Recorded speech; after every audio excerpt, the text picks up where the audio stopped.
սկսել ենք օգտագործել խոսքեր, որոնք այլևս ոչինչ չեն նշանակում։ Վարչապետ, կառավարություն, խորհրդարան, այս ամենը յուրահատուկ եւ բնորոշ է անկախ երկրի կառավարման որևէ ձևին։ Հայաստանը արդեն ոչ միայն չարախոսների, այլ նաեւ միջազգային լայն հասարակության համար այլևս չի ներկայացնում իրենից անկախ պետականություն։ Այն ապտակները, որը մեկը մեկի հետևից հնչում են եւ երևում են մեր բարձրագույն պաշտոնյաների հասցեին, ապացուցում են, որ մեր երկարամյա պնդումները, որ Հայաստանը կորցնում է ինքնիշխանությունը, անկախությունը եւ պետականությունը, այսօր այլևս գաղտնիք չեն ոչ ոքի համար։ Այդպես որ խոսելու համար լուրջ թե նոր վարչապետը, նոր կառավարությունը, հին խորհրդարանը, այս ուժերը, այն ուժերը, ինչ կանեն, ինչ կուզեն, ինչ ծրագիր կներկայացնեն, մի փոքր անլուրջ է։ Եթե մենք հարգում ենք մեզ, եթե մենք հասկանում ենք ինչ է կատարվում աշխարհում եւ եթե մենք խամաճիկներ չենք, որոնց թելերից քաշելով կարելի է խուսացնել եւ որոշակի շարժումներ ստիպել անելու, ապա մենք պետք է նախ եւ առաջ մեր հիվանդության ախտորոշումը հասկանանք։ Մեր երկիրը կորցնում է պետականությունը, հետեւաբար կառավարման համակարգը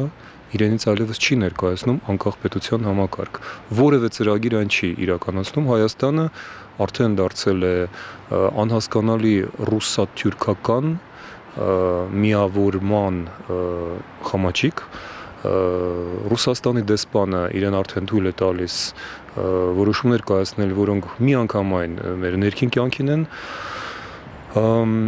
վերաբերվում եւ դա արդեն անթակուց է արվում։ Այդ պարագայում որևէ ընդդիմության մասին խոսելն էլ է անիմաստ, այստեղ պետք է միմիայն դիմադրությունն է բրկելու միմիայն ապստամբությունը եւ պետականության ազգային անկախության վերականգնումը, որը միմիայն կարող է երաշխավորել մեր ազգային անվտանգությունն եւ ֆիզիկական գոյությունը։ Կառավարման համակարգից խոսեցիք, վերջերս ակտիվորեն քննարկվում է նաև հանրապետական կուսակցության համագումարում հնչեց սահմանադրական փոփոխությունների հայեցակարգը, ըստ որի հանրաքվեի միջոցով նախատեսվում է 15 թվականի վերջին խորհրդանական կառավարման համակարգ ներմուծել Հայաստանում։ Ինչ տեսակետ ունեք դրա վերաբերյալ, այդ համակարգը ինչքանով է համապատասխանում Հայաստանին եւ ինչքանով կարող է աշխատող լինել, ինչու ոչ կիսանախագահական։ Որևէ բան չէր խանգարում գործող սահմանադրության մեջ այն կիրառել օրենքները, հավաքել հարկերը, սոցիալական արդարություն իրականացնել, ինչպես գրված է մեր սահմանադրությունում, քանի որ մենք ժամանակին հիմնել ենք սոցիալական ուղղվածության պետություն, ինչպես հայտնի է, թե ինչ է խանգարում վատ պարողին, այդպես էլ վատ կառավարիչներին խանգարում են օրենքները եւ սահմանադրությունը։ Բոլորովին ոչ մի սահմանադրություն կամ օրենք չէր խանգարում ստվերից հանել տնտեսությունը, ոչ մի օրենսդրություն կամ սահմանադրություն չէր խանգարում կեղծել ընտրությունները, պատժել բացահայտելուց հետո մարտի 1-ի, հոկտեմբերի 27-ի սպանությունների, սպանդերի հեղինակներին։ Եթե այդ ամենը արված չէ, ապա փոխել չգործող մի սահմանադրություն, ել ավելի չգործող մյուսով, որը գոյություն չունեցող կուսակցությունն է իրականացնում, գոյություն չունեցող, որովհետև հանրապետական կուսակցություն գոյություն չունի, դա իշխանության կերակրատաշտի շուրջը իրար հրմշտող մի խումբ է, որոնք կուսակցությունները փոխում են ինչպես երևի ավելի հաճախ, քան իրենց ներքնազգեստը։ Պարոն Խզմալյան, այն ձեռքի տակ է առաջին նախագահի այսօրվա հրատարակած հոդված, ըստ որի այդ նախաձեռնությունը նա որակում է ճղճիմ քայլ ԲՀԿ առաջնորդի դեմ, իմանալով, որ այդ կուսակցությունը մշտապես կողմ է եղել խորհրդանական կառավարման մոդելին, Բարգավաճ Հայաստան կուսակցությունը այս կերպ փորձում է պոկել ԲՀԿ-ին ընդդիմադիր դաշտից։ Ինչ եք կարծում դրա վերաբերյալ? Կոնկրետ ուղղված է ճղճիմ հաշվարկի վրա կառուցած թափանցիկ պատգամ է հասցեագրված Գագիկ Ծառուկյանին եւ Բարգավաճ Հայաստան կուսակցությանը։ Ես շնորհավորում եմ երկրի առաջին կամ ինչպես հաճախ ասում են հիմնադիր նախագահին անձամբ եւ մեզ բոլորիս, որ նրա քաղաքական գործառույթը հիմա դարձել է ԲՀԿ-ի եւ դրա ղեկավարի փաստաբան լինելը, պաշտպանությունը, ես չգիտեմ կարիքն ունի ԲՀԿ-ն նման պաշտպանի թե ոչ, մեկնաբանել բավական դժվար է, որովհետև ես կարծում եմ, որ մեր առջև շատ ավելի կարևոր խնդիրներ կան։ Երկիրը բառի իմաստով գտնվում է պատերազմի շեմին եւ այդ ժամկետի մասին, անգամ ժամկետը օրը թափանցիկ կերպով ակնարկել են Աստանայում քաղաքացի պարոն Պուտինի ներկայությամբ մեկ այլ պարոն Նազարբաևը, երբ Սերժ Սարգսյանը պիոներական պատրաստակամությամբ ուզում էր 15 օրում դզել փչել այն խոչընդոտները, որը նա տեսնում է պարապանց մաքսային միության միանալու ճանապարհին, նրան մեծահոգաբար տվեցին 4 շաբաթ եւ այդ 4 շաբաթը բոլորովին բյուրոկրատական մանրուքները կարգի բերելու համար չէ։ Դա այն ժամկետն է, որը անհրաժեշտ է, որպեսզի վերջի շաբաթներին Ռուսաստանից Ադրբեջան առաքված տանկերը թվով 100 եւ 35 կործանիչ ուղղաթիռները տեղացնեն, տեղակայվեն ռազմաճակատի ողջ երկարությամբ եւ պատրաստ լինեն անձրևի ժամանակաշրջանից հետո, որը համընկնում է հունիսի վերջի շաբաթվա հետ, անցնել լայնածավալ արձակման Հայաստանի վրա։ Իսկ եթե մենք այն ընթացքում, երբ որ մեր տունը արդեն հրդեհ է բռնկվել, քննարկում ենք կահույքի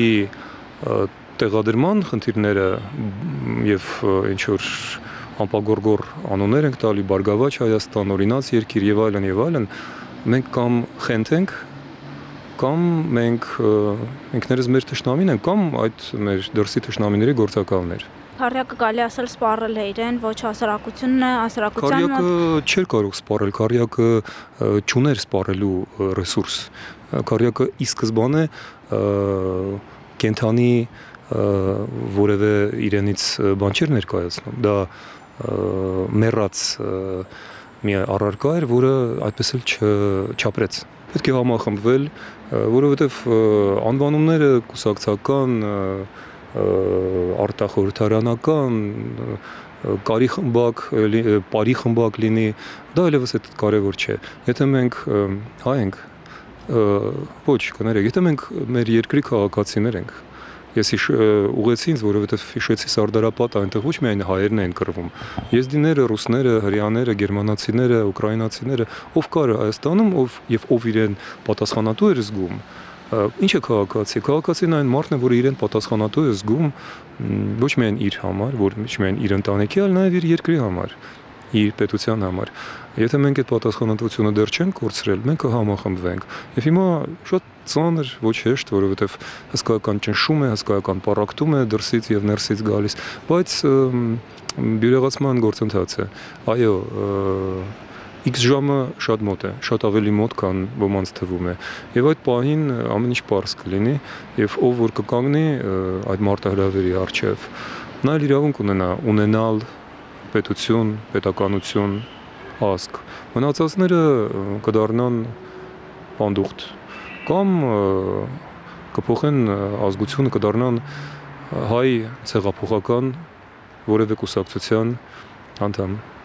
Մենք կարող ենք ասել, որ այս նոր փուլում, որ Հայաստանը ծանր իրավիճակում հայտնվել, Հայաստանի բոլոր 3 նախագահներն էլ այլևս անելիք չունեն։ Այ առաջին նախագահը պարբերաբար հոդվածներ է հրապարակում, քննադատում, նույնը երկրորդ նախագահը,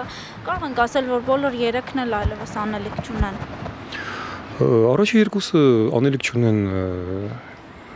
իսկապես, երրորդը անելիք չունի ցավոք սրտի, որովհետև